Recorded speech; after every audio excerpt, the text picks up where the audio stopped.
Good morning, guys. How are we all doing in this extremely summer vibed Friday today? How are you all, guys? Jason, Owain, thanks for Good. joining me today. Good. How are you? I'm wishing I'd got an iced coffee as suggested. I should have done that. That would have been a great idea.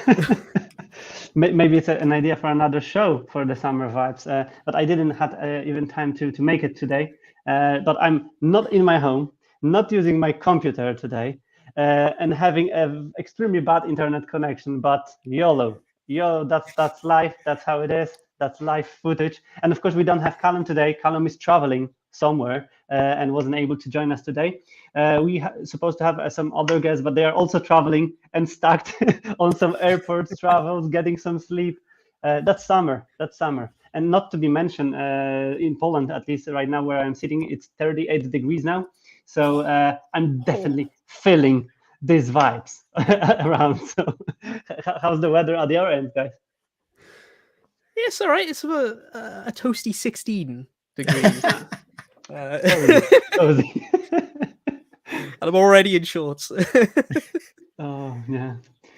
But that's good. Yeah. So of course, as every week, we have some dose of Umbraco news, and we'll be talking about all of them. There's a lot of activities around the events, and probably we can kick it off from event that we've been attending. Still Codegarden vibes are with us. The Post-Codegarden blues is still affecting some people. How are you guys reminding the Codegarden this year? How would you summarize it in a couple of sentences? Maybe Owen, how was your experience this year? It was awesome. It was so good. It was my first in-person Codegarden. The only Codegarden I've ever attended before that one was the virtual one, the year prior, and it was just as wonderful and wacky as everyone told me it would be. Yeah, it was so good. The talks they were great.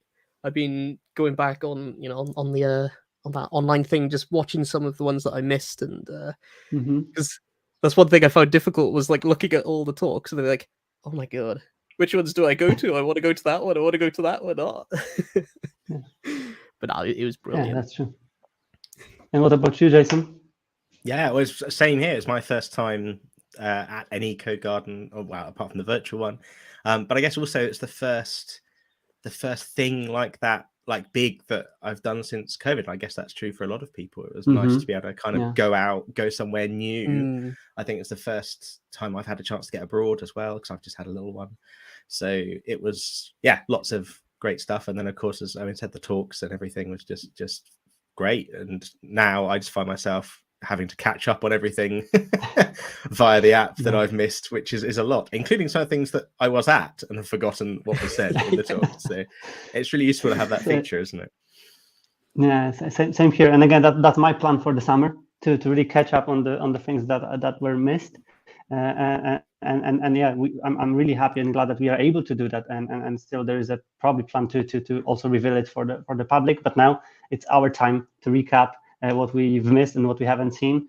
Umbraco did a summary. Sele from Umbraco HQ team did a Codegarden aftermath summary, and there's a lot of interesting numbers out here. Of course, not to mention the great set of Umbraco MVPs, and congrats, guys, by the way, for being awarded with an MVP titles.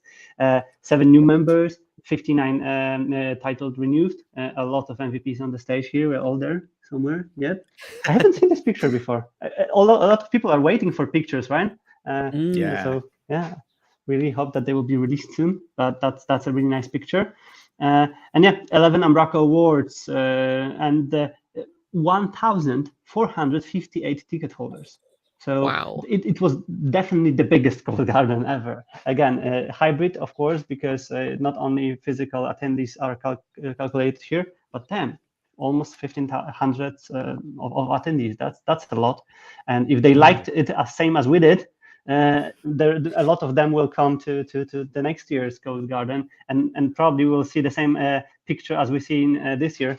I don't have it here, probably it's not on this blog, but the Codegarden first timers. You've been attending some of these pictures, so that was a lot of people. And if they will come next year, again, the record is getting to be hit probably.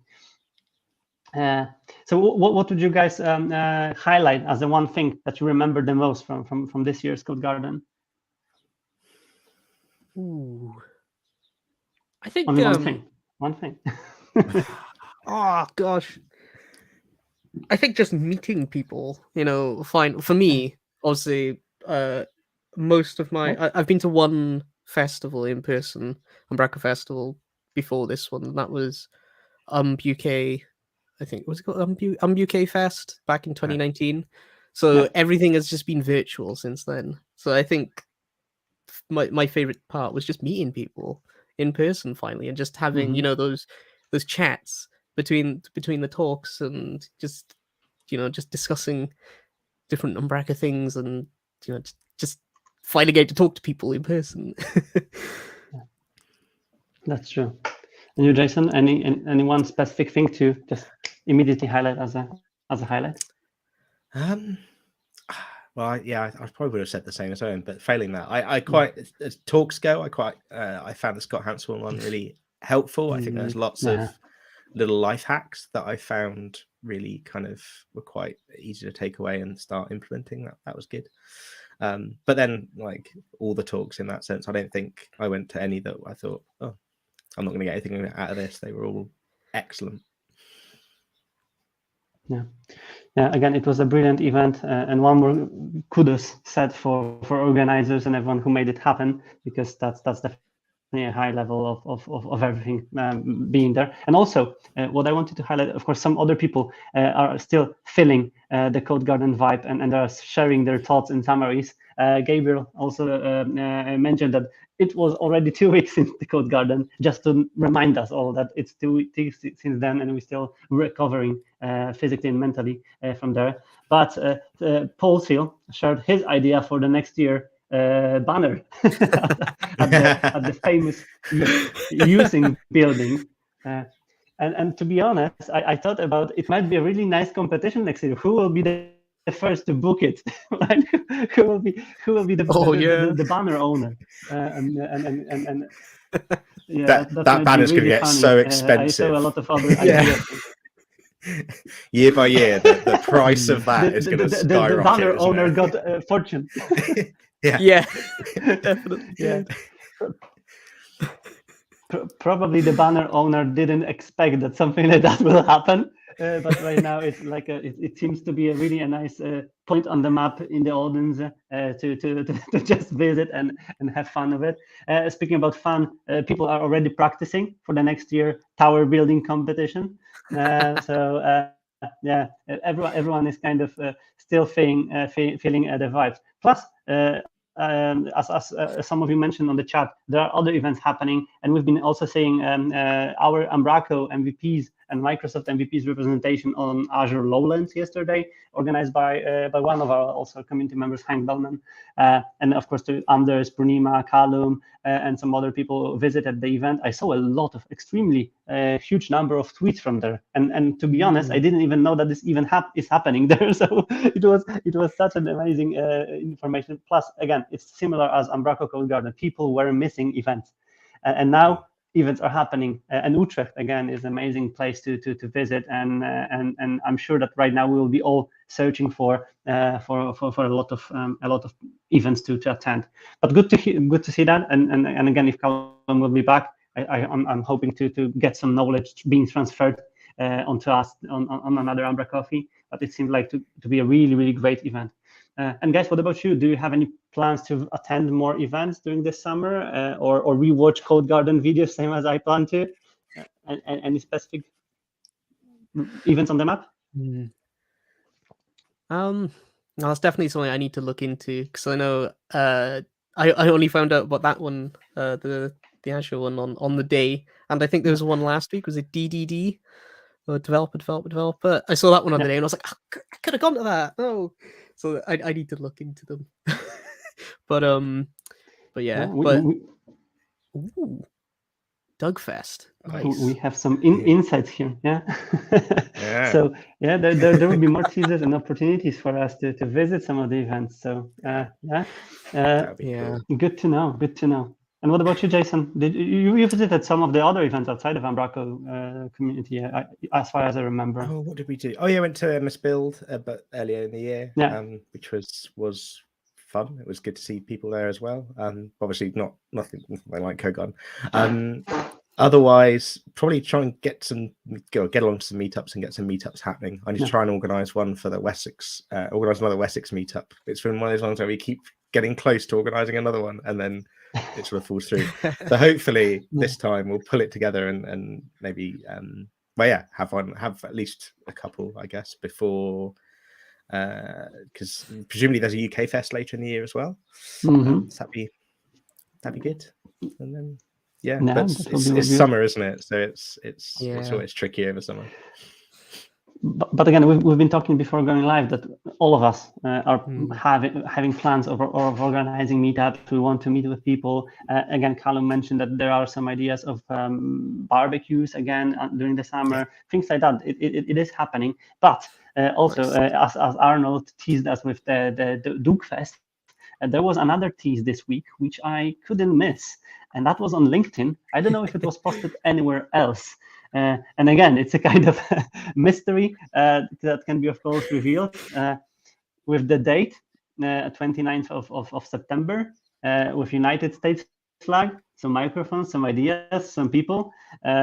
Seems like another Umbraco festival to happen. So that's really exciting. And again, we can already align it mentally. September is not that far away in time. I didn't realize when we hit the summer already, and now we are slowly thinking about September. So and again, as Matt also mentioned, Codegarden is on 16th September, and we'll be talking about Codegarden in a while. A lot of opportunities to visit people, but that might be a really nice transition to another topic which we want to touch and discuss together, because there are some virtual opportunities and also new opportunities to discuss things virtually. And one of these happened this week on Tuesday. It was organized by Carol, and it was, I don't know the name of it yet, but it was using the Twitter Spaces, and it was an Umbraco Twitter Space. That might be probably a kind of good name for it. And it was an MVP panel discussion that you guys attended and shared your insights there. How did you find the format? Would you attend the next one? And do you think this is something what community, maybe also Carol as the first time organizer, should do more often? What do you think about it? Yeah, I really enjoyed it. I thought it was really, really cool. It did take me a little while to get to figure out how to actually turn my mic on the app, because I was on the desktop version first, and I can't speak on the desktop version. But I thought it was really good. There was some great insights on just knowledge being thrown about and tips and that. It was really good. If you missed out on it, I would definitely go back and give it a listen to. Yeah. Unfortunately, I didn't get to contribute because for some reason Twitter Spaces and my phone just did not want to play ball. So I got like 10 seconds of audio and then it stopped, and then for 10 seconds so I gave up, and so I could only listen and couldn't contribute. But it was really good. It was a great format. It was nice to be able to and nice to be able to hear, I guess, lots of different people's thoughts and stories. Specifically of I guess that bit about how they got to be MVPs and what it's the talking about the kinds of contributions there are and that kind of thing, because I think sometimes that can seem a bit obscure, I guess, that it's not necessarily obvious what the path is to being an MVP and quite what that means. So I think it was really good from that point of view of explaining to people how people got there. Bit of wood on top of a bit of concrete. Which I dropped on my toe on the way back. When I was writing... Yeah, so I dropped my MVP wood on my toe. It was dreadful. Really? Yeah. That's not a lightweight statue. No, my toe's okay, but there is a chunk at the bottom of my my MVP award. Oh no. But yeah, I was just going to mention that when I was writing the ebook about social media, I found the spaces, and I found this format very kind of intimate, I would say, because again, you need to do it from your phone. You are not sharing your screen, so you are just talking to the phone as normal phone call, I would say. And again, what I did this time was like I was listening through the headset, and I was putting my younger daughter to sleep, and it was perfect to hear, just listen to the things. It was live. Again, I wasn't able to contribute, but I like the format. And again, it wasn't possible these days to record the spaces, but now it is, of course, and we can all rewatch, re-listen them. And still, if they will be happening, for example, on the fixed time, everyone can join, everyone can request to speak, and with the good moderation, that might be a really, really nice discussion. That's why I'm kind of looking forward to more. And it was so awesome to see that a lot of people already enjoyed the format, and there is a huge room. And again, I believe, as the community guy, I believe that it can bring some more people who might not be able to attend other events, other places like our, etc., to just join and listen, maybe just share some thoughts, etc. Easy contribution, easy way to join the community as well. So yeah, big high five to Carol here for arranging this first one, and a lot of energy, wishes to keep it up and to do more of it, because again, I think it might be something what people will definitely attend more in the future. And people, if you are watching us right now, let us know in the comments if you enjoyed the first one. Did you re-listen it, or if you are planning to maybe join the other one to share your thoughts. The topics might be completely different, and it's an open discussion, so it's even less structured than umbraCoffees, what might be even found and easy to be enjoyable. So yeah, that's about the events. We talked about the meetups. Some of them are happening. Maybe one event to mention again on top of that, it's Umbraco Long gathering organized by Pulseal, and it's happening next week on July 5th online. Some people already signed up. Owen, you are on the list already. So, hopefully I can. Yep. Again, no. Yeah, and did you guys join the previous ones? Any of the previous Umbraco Longs so far? No. Tuesdays is my D&D night usually. So I'm like, I want to go to this, and then I got D&D, and it usually runs over. But hopefully I can make it. Because I thought it was this week when I first looked at it, and then I was, oh no, it's next week. But yeah, they seem really good. From what I've heard, people have really enjoyed them.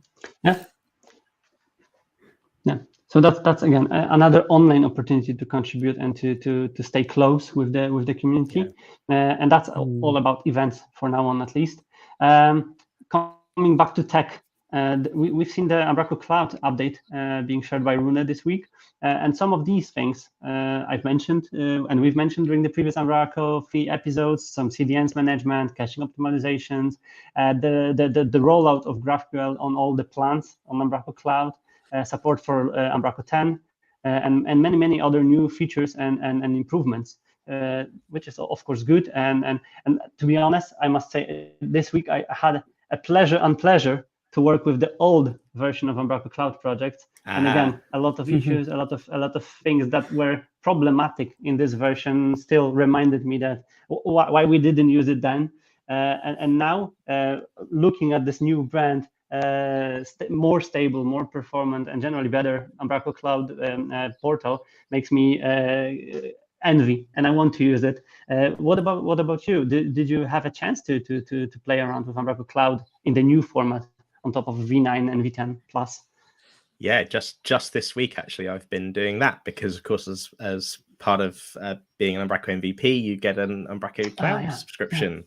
So I jumped on that and pulled it down, and it's my first time with that new format, with the new it's V10 at the point I pulled it down, and yeah, really enjoying working on it. And as you say, it's so much as a developer, it's so much nicer to work with and on, develop with than the previous version of Cloud. It's just that much smoother and more familiar. Like, it's more like a normal Umbraco installation in terms of actually writing code for it, which is nice. And you, Owen, did you have a chance to do some on Cloud? No, I haven't actually used the new version yet. The only one I've actually used was the old one when I had my my free MVP version to mess around with it. But it's definitely on my list now to try out in the next like week or two because it seems good. It seems really good. Yeah, I was even tempted to write a song about schema mismatches, but that's the that's the thing that I was having nightmares about. Whatever I did, I see a schema mismatch. Oh no! So yeah, that was fun. But again, right now we can play as an MVPs, of course, and of course not only as an MVPs. Everyone can play around. There is trial for 14 days for free, if I remember correctly. So we had tested out. And I also have it on my playground list because it looks awesome, and it has definitely a lot of improvements already that makes us less focused on solving and troubleshooting problems, but more doing what we want to do. And we've mentioned it previously that there is a lot of changes on the roadmaps. There are dedicated tiers for Umbraco Cloud that will unlock some of the maybe more advanced implementations to be run on top of the Umbraco Cloud with the custom access to the server and resources behind the scenes, two-factor authentication, and some regional hostings, and many other things that are planned for cloud. So it's still evolving, still a lot of changes, it's still a lot of improvements.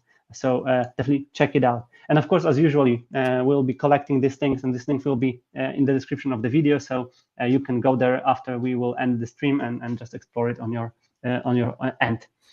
That's from Umbraco. A couple of things from the community, starting from Dan Booth and his upgrades for V10 for the content and tracelog viewer packages. Again, from my perspective, two must-haves packages in Umbraco installations, and so good to see them ready for V10. And yeah, nothing probably more to mention. In my opinion, it should be in the core. Again, it's like so useful overview of what's happening inside of the Umbraco installation. No discussions. So thanks, Dan, for releasing this one. The another one is from Soren, and I don't know if you had a chance to use this package before, but it's such an amazing package for the membership-based applications. It's impersonator. So whenever you are testing something with the members, specific groups or specific members, and someone calls you and says, oh, it doesn't work for my user, you go there and say, okay, log in as ABC, and you see everything what this user sees. That's amazing. That's amazing thing. And again, ported to Umbraco 10. Nice work, Soren.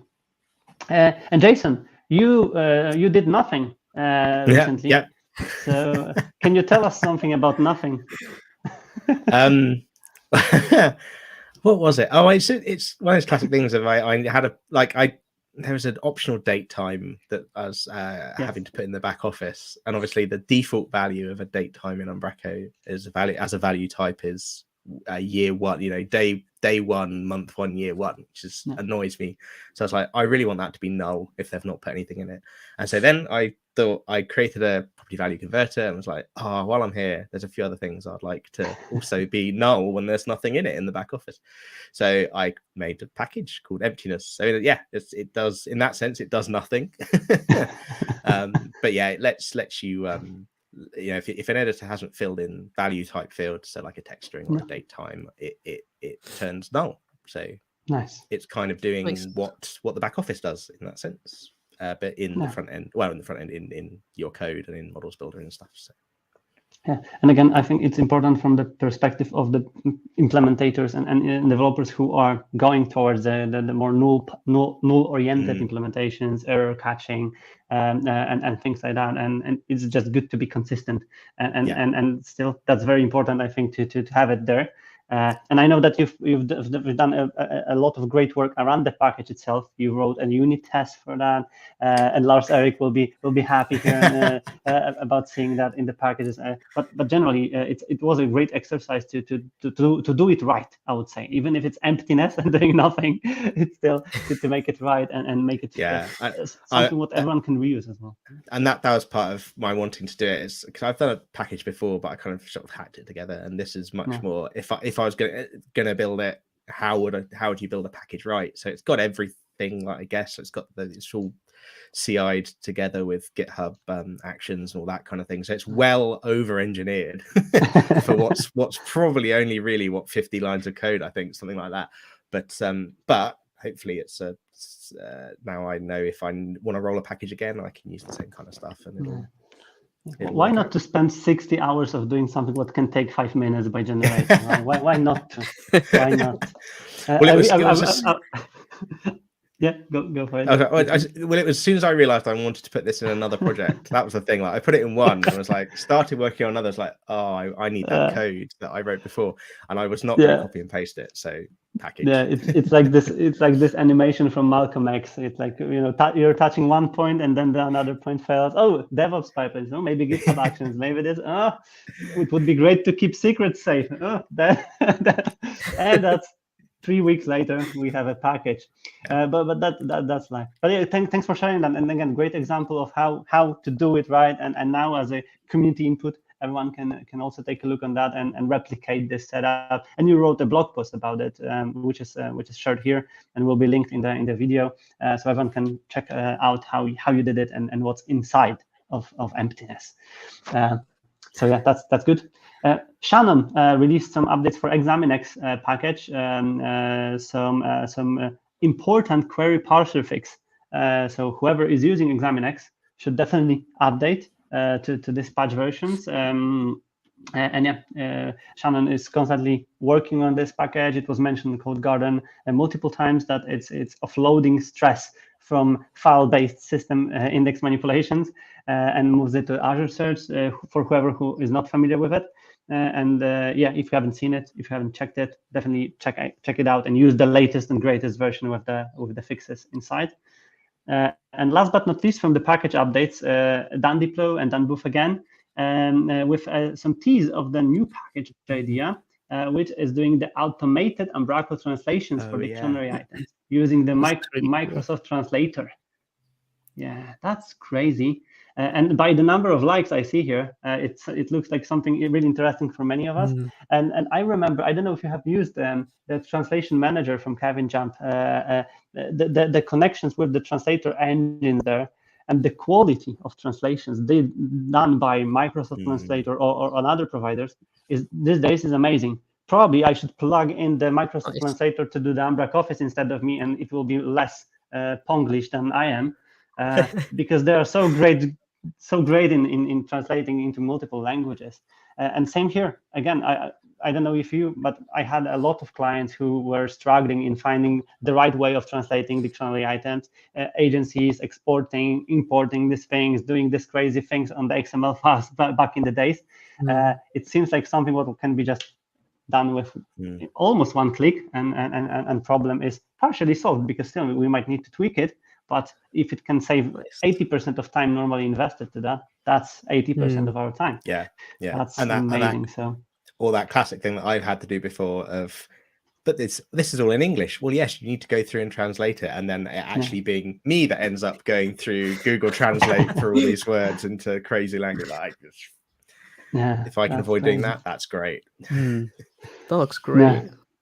So yeah, fingers crossed for Dan to deliver the high level expectations that are already settled after this tease.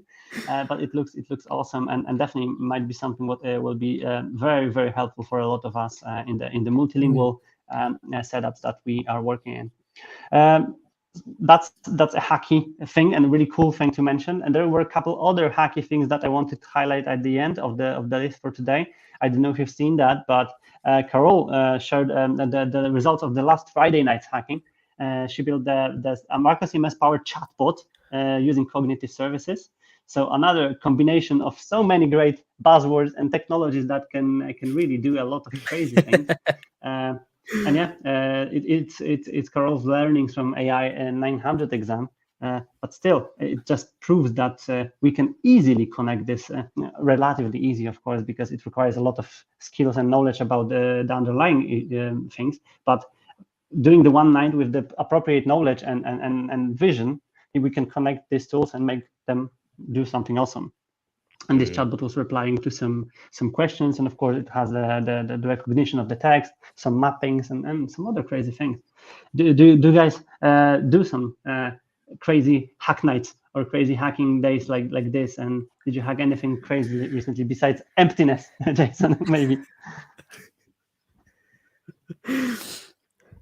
Well, not really. I mean, this week I've been playing. Actually, this week I've been playing with Vite. So I've been doing front-endy stuff this week and migrating Webpack stuff away to Vite, and because it turns out that plays much nicer with .NET 6 and SPNet Core than it was hooking Webpack in. So that's what I've been doing. Not really hacky, just kind of getting some technologies to work together. Nice. Corner was also hacking, and that's what I wanted to say. There was a Discord mention somewhere in the chat, and Corner just hacked the bot which is checking if it's Codegarden yet on Discord. So brilliant! We want if we will make Callum being present on Discord, he can check it on Discord, not on the website. That's amazing. But right now, I believe it's connecting to some date, but it's amazing. We can count down to Codegarden. And I don't know if, again, the calculation is already done, so we'll be definitely counting down. And as I mentioned probably in one of the episodes, I saw the API on Discord for .NET libraries, and it's such easy to do some cool things like that. Just bot, one command, reply, connection to the endpoints, and Corner just proved it. So still, we need to have visions and ideas to implement and then time to hack it around, basically. So good. Share your hacks, people. Whoever is watching, share what you are hacking with Umbraco, and not only. We are always happy to see what we come up with and inspire us to do something else that is crazy too. Couple last things on the list. A great blog post from Anders and Amhost team about the WebP support for Umbraco V10. So check it out. There was from Aaron, sorry, not Anders. There was a lot of discussions about how we can optimize images, and I've seen also a third-party provider that was translating images from URLs to WebP formats on the fly. And also, that's something what James South is working on right now for ImageSharp web. So I believe sooner or later we will be able to use it as well in Umbraco. So do the dynamic transformations to WebP like this on the fly. So yeah, that's happening, and we know how helpful it is in the performance scores and everything web now. So good stuff. Check it out if you haven't seen it. Another one was a big dose of love from Aaron to Andy Batland for Umbraco Forms work, and when I've seen it, I felt the same. It's like right now it's so much improved, and it's so much improved that we can literally rely on Umbraco Forms a lot, and it's just there. It just works. It's just amazing thing. It just grows. So I wanted to share it and highlight it. To make Andy to receive another bunch of high fives from community, because he completely deserves that. 100%. Yeah, it's great. Yeah, and Paul Seal shared an information that his package scriptwriter was officially mentioned on Umbraco Hour documentation as a way to go to generate some of the code to install packages. So that's such a cool website he's made there. Yeah, and still, so if it's something what helped a lot of people, it was mentioned multiple on Umbraco Labs, right, and on other areas. We see that it's useful. Right now, it will be useful for many other people who will be struggling with the same problem. So community help, and again, a pet project that was and still is improving on the way, being open source as well. Right now, it's like it's reaching the official documentation what is kind of huge achievement, and I think here it needs to be proud of him to achieve this kind of milestone with this pet project. So it's still here, everyone can use it, and definitely use it. One community project to mention is Owain's Lego build, Umbraco HQ. Yeah. That's amazing, right? That's amazing. The image is still loading, but it's work in the making of Umbraco HQ from the Lego bricks. I saw a lot of ideas. Today someone mentioned me on Twitter and said it would be great to see UmbraCoffee Max, and really Max with printed logo of UmbraCoffee being somewhere around the HQ. That would be such a lovely idea. Do you see it? Would you build it from Lego bricks at the end of the day, guys? Definitely. And is he going to be releasing the designs to actually build? Yeah, oh, that's so cool. I didn't realize he was really doing great. that. Oh, yeah, man. so it's using this 3D builder on the web, and we will be able to build it ourselves. Nice. I already see a pack of Lego blocks available on Umbraco Swag Store. Build That would be awesome. Right, all the unique bricks ready with the instruction. That would be great. So yes, contribute, and everyone can contribute back. Engine rooms, all the other crazy things, and there is a huge Umbraco building to construct. You've been there, guys, right? It's a lot to construct there. So, I hope that Owain received. I hope that Owain received all the floor plans and everything that is there. Yeah, that's what I want to know is what's he going to put on the other floors that isn't Umbraco HQ? Like, all sorts of things could be going in there, can they? That's probably a mystery that we'll probably find out later on. But I saw that even Kim was involved in the conversations. There are some people who are active in the Umbraco community who were very high in the hierarchy in the Lego company back in the days. So there are chances that it will be a really nice project to be really done and make some joy for us all who are Lego fans, our kids, and everyone who loves Lego, and everyone loves Lego, right? So that's the thing. And last but not least, on my list today is Codegarden, call to action. Did you guys attend Codegarden? Owain, you've been there? No, I've never been. No, I thought you might have been there. So yeah, there is 1 week left to submit, and from what I saw, Lucy and Matt also mentioned that it's not bad to be rejected. It's probably the worst thing is to not apply at all while thinking that you will be rejected already. So we want to remind it again. Applications closes in exactly 1 week time. We don't want to confuse anyone with the date times and midnight discussions. So apply now, not on the next Friday, to not miss the deadline. And make Matt and Lucy busy with declining applications because of the limit of people out there. And you guys, Owain, you've mentioned that you will be secretly discussing today the date for another Umbraco meetup. Yes. So there will be a lot of activities to be mentioned soon. Yeah. Even despite of the summer vibes.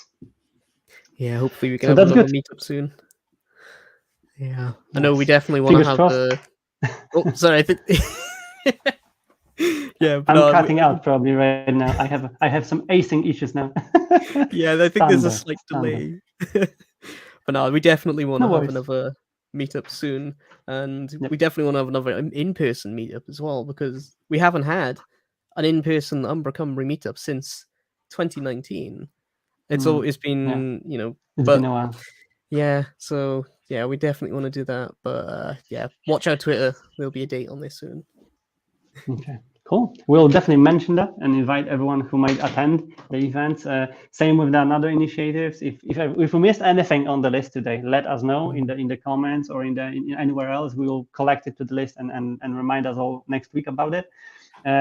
Anything will happen during the summer. We will be here. We are not moving anywhere. Even if it will be 38, or 50 degrees, we will be here. I will probably melting out, but I will be there.